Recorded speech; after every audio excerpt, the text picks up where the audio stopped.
Comemorado o Dia Nacional do Patrimônio Histórico. A data foi criada para discutir novas políticas nacionais de preservação cultural. O repórter Carlos Dias está chegando com as informações.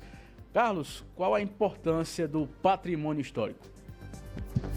Oi, patriota, bom dia para você. De volta aqui ao Manhã Cidade, como você bem falou, hoje, dia 17 de agosto, é o dia do patrimônio histórico. A gente sabe que o IPHON é o que cuida aí desses patrimônios históricos aqui do Brasil, tenta valorizar, tenta preservar, principalmente aqui no país. No Brasil não é tão fácil, né, preservar, muita gente não dá valor ao patrimônio histórico do nosso país. A gente vai conversar agora com o historiador José Urbano. Urbano, bom dia, bem-vindo à Rádio Cidade.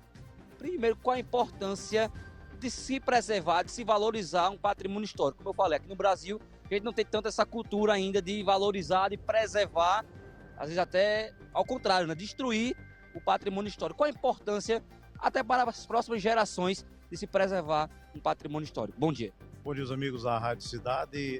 A preservação do patrimônio histórico fortalece a nossa identidade. Existe um conceito da sociologia, né, que diz o seguinte: hoje é a construção do que os nossos antepassados fizeram de ontem para trás. Então, quando a sociedade, infelizmente, despreza os seus patrimônios históricos, a gente está perdendo as referências das pessoas que nos antecederam. O fato, por exemplo, né, em Caruaru, nós estamos aqui num local histórico onde há 252 anos passados houve a primeira missa na igreja de Nossa Senhora da Conceição. Caruaru era uma fazenda, uma propriedade privada de José Rodrigues de Jesus. E graças a Deus, as gerações que se sucederam preservaram essa edificação, que é a primeira referência para nós contarmos a grandiosa história da nossa cidade. Mas não é só um privilégio de Caruaru. No Brasil, no mundo todo, principalmente nos países da Europa, nos países de primeiro mundo, eles têm todo o cuidado do mundo em preservar a história a partir dos seus prédios, a partir dos espaços físicos e a partir também dos móveis, dos objetos. Portanto, para nós, enquanto profissionais da educação, a preservação da história é fundamental. Nos ajuda a conhecer o passado, entender o presente e projetar o futuro. Urbano, na sua opinião, o que é que falta? É mais investimento do poder público? É mais uma valorização até da própria população?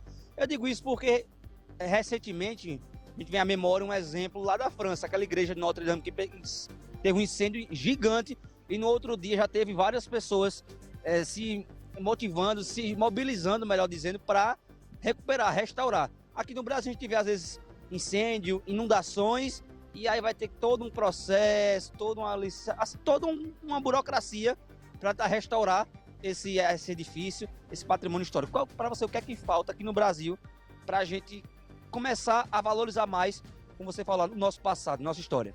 Excelente pergunta. É a chamada conscientização social. Essa consciência social, ela parte principalmente da educação. Então, quanto mais pessoas tiverem acesso ao processo educacional, escola pública, qualificada, gratuita, as pessoas vão assumir essa responsabilidade de que o patrimônio histórico não é de uma só pessoa ou de uma família, é de toda a nação. E aí nós temos 3 níveis: a nível nacional, a nível estadual e a nível municipal. Você foi muito feliz quando você citou o caso de Notre Dame, né? Incendiou, infelizmente, uma igreja com mais de 500 anos, uma catedral histórica, e no dia seguinte, grandes empresários, pessoas empreenderam, dispuseram de recursos milionários para a reconstrução. Então, isso precisa também ser, contagiar, no bom sentido da palavra, a nossa sociedade. O Brasil, infelizmente, ainda está meio atrasado em relação à legislação, né, de preservar os seus prédios, de preservar os bustos e os espaços históricos. Mas já temos um começo. Eu tenho a opinião de que daqui para frente, a partir da tecnologia, a partir das mídias, das redes digitais, a educação já não tem mais fronteiras. Isso é excelente. Então, quando eu digo a educação não tem fronteiras, a consciência social, ela pode contagiar a todos nós. E aí surge mais uma força, mais uma voz em prol de contagiarmos a sociedade, de convocarmos a todos, e que o patrimônio histórico não é de ninguém, e é de todos nós. Só para encerrar, Urbano, aí vem também a importância do IPHON, né? Que é o instituto que cuida desses patrimônios históricos, que valoriza, que tenta, como você falou, propagar essas informações, incentivar a população também a importância de se valorizar um edifício, como você falou agora. Você olha aqui a fachada da Igreja da Conceição, é uma coisa maravilhosa.